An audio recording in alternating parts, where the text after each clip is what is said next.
What's up, everybody? We are making a dungeon game in Godot 3D. I'm Brandon. You're watching the ADHD Game Dev channel. All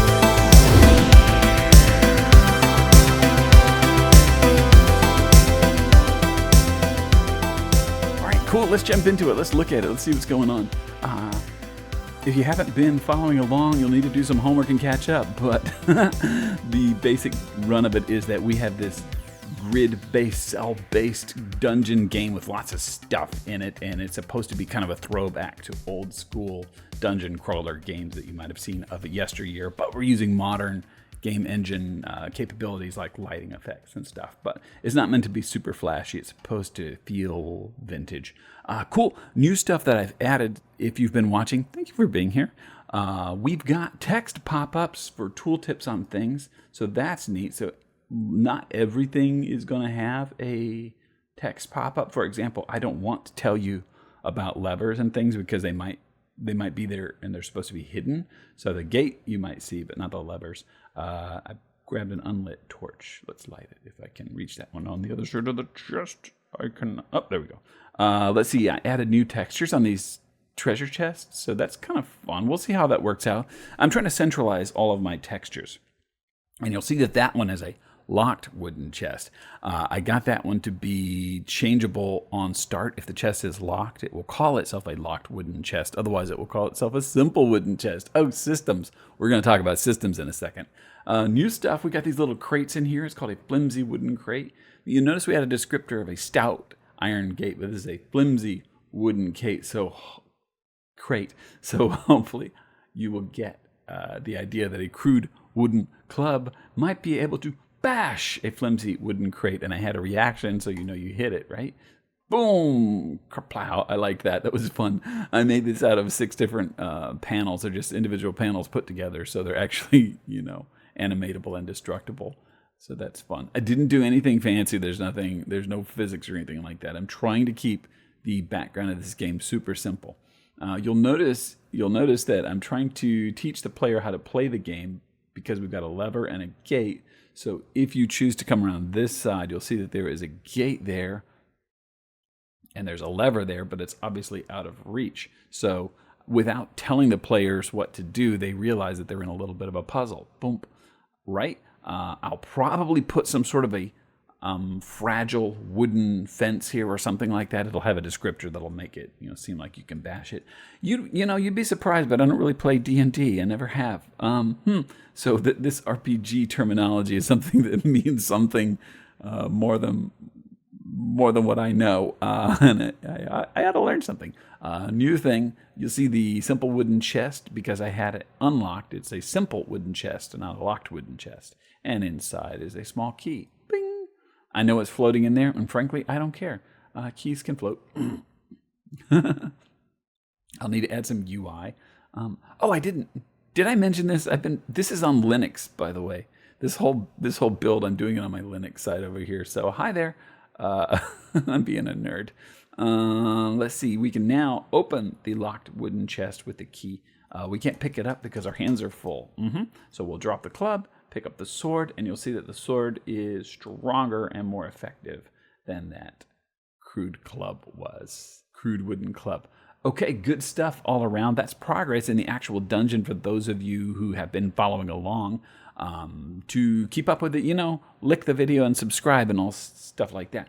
But let's jump in. I want to show you some of the systems behind the scenes that I built and why they're so easy. I'm not going to get too nerdy. But if you just want to see the dungeon game and what's up, what is up is that I have got some fundamental systems in place that are going to allow it to expand a lot more quickly now. I've been spending a whole lot of time working on the same area, not because there's a lot of visual progress, but because all of these systems that are going to make progress possible are being built. That's what's going on. I'm laying a foundation. The foundational items that I added, aside from the text pop-up system that I thought was nice, the important ones are the striker and the hitbox. It would be called a hurtbox and a hitbox, but I got confused, so I called it a striker because I can't think that much.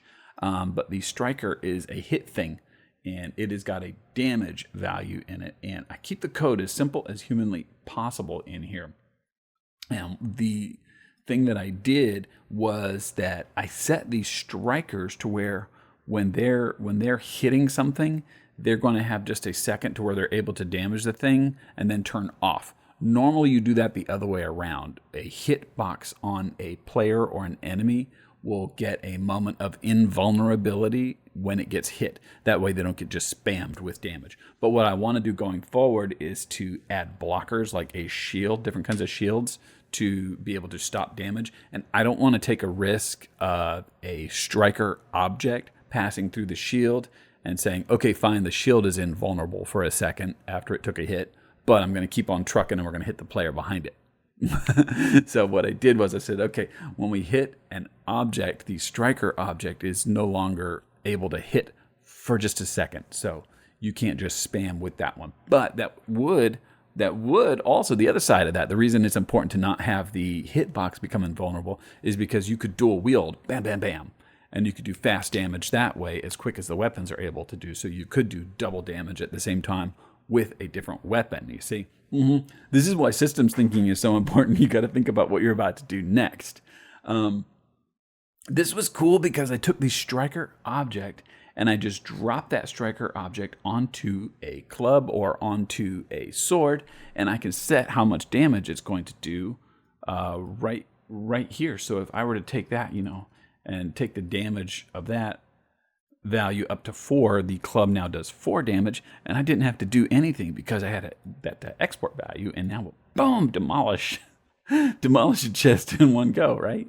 So that's really cool when you have the export values, which I dig a lot. So this is an export variable called damage. It's an integer, and I set it to 1 in the first place, right? But when we drop it onto a club, I set the damage to 1. And when we drop it onto a short sword, it's the same exact thing, except it's got a damage of 2.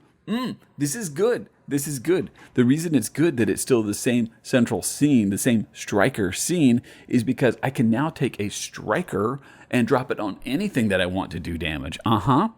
Anything that I want to do damage can do damage now with this striker and hitbox pairing.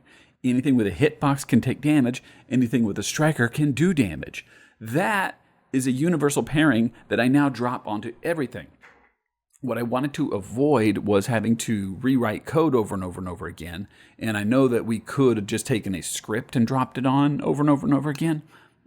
But I actually want it to be an object, so I have one central thing that I can go back to. Something that's physical and tactile makes more sense to me as the developer, because I could take that striker, complete with an area 3D and complete with its damage value, and drop it onto a swinging pendulum blade, and it'll do damage. If I take a hitbox and I drop that onto a mob that's in the game, the player, might get damaged by that pendulum. So will the mob. I don't have to set different damage, okay? I don't have to set different values. I don't have to think about whether you're a player or a mob who's getting hit by what. Anything can get hit by anything else. You see why this could be cool? Is because the player, might just drop the club, and I'm not saying I will, but we could have a enemy who can pick up a club, and then I could get hit with a club I was just using. Right?